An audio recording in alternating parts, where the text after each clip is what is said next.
John, one of the things I wanted to ask you about, you mentioned Luke Joyce there. He has obviously been doing a lot better this season. A lot of the fans have been saying. Why do you think he has improved? I just think the way that we play and the fact that, I think he's played every game.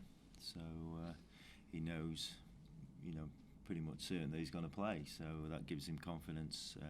But no, if he keeps doing what he's doing, then he's every right to play as well. Where do you hold him in the importance of your team? He plays a very important position. As much as I do any of the other players. The main thing is that he's playing well, and that's what you want from all your players. But there is a lot of competition in midfield, and Luke knows that. So, he's responded really well to it. How much are Jake Taylor and Scott Burgess learning off him? Yeah, I think they're learning by playing. Obviously, having Joyce behind him, he obviously can help them.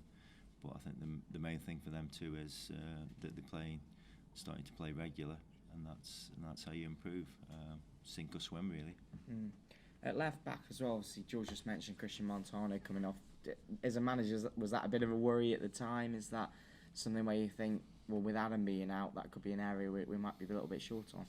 Yeah, because I'd only really seen Christian play on the wing. I know that he played full back and he'd done quite well previous.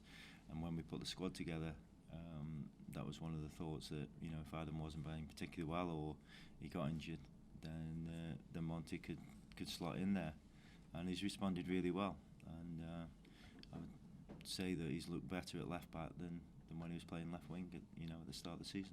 And he told us last week he enjoys playing there. That must be pleasing that you have a winger who's happy to go into that position. Yeah, I would imagine that of any of the players, as long as they're playing and he's gone in and he's playing well, so you should enjoy it. And the main thing is that the team's winning and not conceding goals while he's playing at left back. So, but I know with Monty, wherever I put him, he'll give 100%. And finance-wise, obviously a win tomorrow would be important. How far can it go? Can it increase the playing budget? How does that work? At the end of the day, it's down to Carol and Kevin and Colin. But you have to be sensible about it. You get the prize money, and still you have other outgoings as well. And there's other priorities at the football club that money has to be spent on. But I'm sure that if we do get through, then it will make things a little bit easier if we need to bring anybody in. And looking at your time as a manager and player, you had any nice FA Cup moments? Yeah, one or two.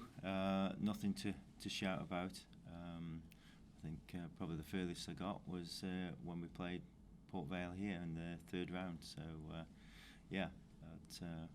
but it's always special when you play in the FA Cup, and you always get that feeling. And you're a little bit more relaxed as well when you go out and play, because it is a cup competition. And but there's with all the competitions, there's nothing like the FA Cup. I'm sure you'd be confident going to MK Dons after winning it at Crewe last week as well. Yeah, we're confident, but we're not getting too ahead of ourselves and carried away. We know that we've got to work hard whoever we play, and it's on the day, especially in the cup. And Tom Conlon back in training, is that a big boost? Really, he played well for you last season, I know, and he struggled a little bit with injury, but pleasing to see him back. Yeah, really pleased that Tom's back in. It provides competition. He surprised me how fit he's come back. I thought he'd struggle, but his first training session he did really well. So no, it can only help us because Tom was. You would thought at the start of the season Tom's going to be a regular, but no, it'll push the other three who are in midfield.